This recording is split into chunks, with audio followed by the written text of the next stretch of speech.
The break, Dinesh. I have another question. You mentioned the fact that the inner cities and the barrios, etc., are like a new plantation. In other words, people go to these places, they get put onto government programs like welfare, food stamps, Medi-Cal, Medicare.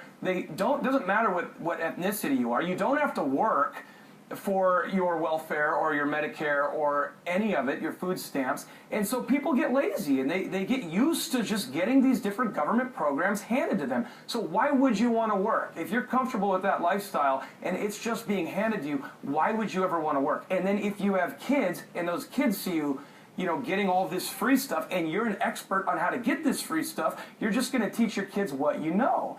And so it creates a sort of ever-expanding plantation of individuals who are being socially engineered to be subservient to central control. In other words, to depend upon the government for their food and their health care and everything else. And it just creates this system of almost king and peasant once again. And so, Dinesh, who is behind this? What are their goals in the end, and how do we stop it? Well, it was the urban pastor Eugene Rivers in the Boston area who made the telling comment. He said, the problem with a lot of these inner city youth, in a sense these plantation kids today, is he said they don't even have the skills to be useful slaves.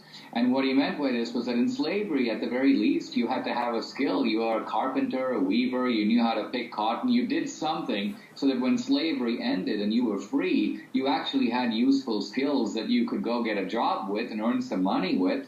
And Pastor Rivers' point is that a lot of our inner city young people don't have those skills. Now, how did this happen? Well, I'm not saying the Democrats set out to engineer it this way, but once they noticed that this is what was going on, they realized that it was politically beneficial to them.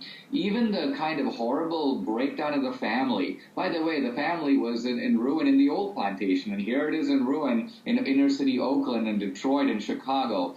There was a lot of violence that was necessary to keep the old slave plantations together, because slavery is based on force. And even now, we send our cops into these inner cities where life is terrible, almost unlivable. There's no good education to be had. And we tell the cops to basically solve the problems, which they can't, because the underlying conditions are so bad. So this is the handiwork of the Democratic Party. The same party that ran the old slave plantations is running the new ones, and it's just as fully accountable for them. Look, where are the Republicans that even run anything in these inner cities? Democrats control the House, they control the Senate, they control all the city officials are Democrats. So this is a Democratic legacy through and through. Dinesh, I mean, we've got all these individuals in the inner cities being socially engineered to just depend upon government programs. Like you said, they don't even have job skills. If this continues, in other words, if Hillary Clinton is elected president and we have to sit through 4 or even 8 more years, God forbid, of an ever-growing number of individuals becoming dependent upon the government, what is our country going to look like in 4 years? What is it going to look like in 8 years?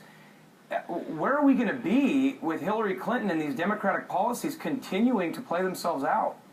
Well, the main argument and even prediction of Hillary's America, the movie, is that what Hillary actually would like to do is to turn all of America into a plantation. In other words, think about it. If she could get the entire country to be listless, dependent, reliant on the government for provision, that's a way of centralizing power that allows a Hillary or a Hillary type to essentially run the whole country, kind of the way Al Capone wanted to run Chicago. Al Capone would love to see everybody subservient, dependent, paying tribute, and in a sense reliant on him to call the shots. He'd like to give jobs to all his cronies. That's what Hillary would like to do. So we're looking at an America that loses America and that becomes more of the kind of gangsterized way of doing business that we see in Venezuela, we see in my own home country of India. This kind of thing is very normal in the world, but it's not normal here, and Americans aren't used to it, but it may be that we have to start getting used to it.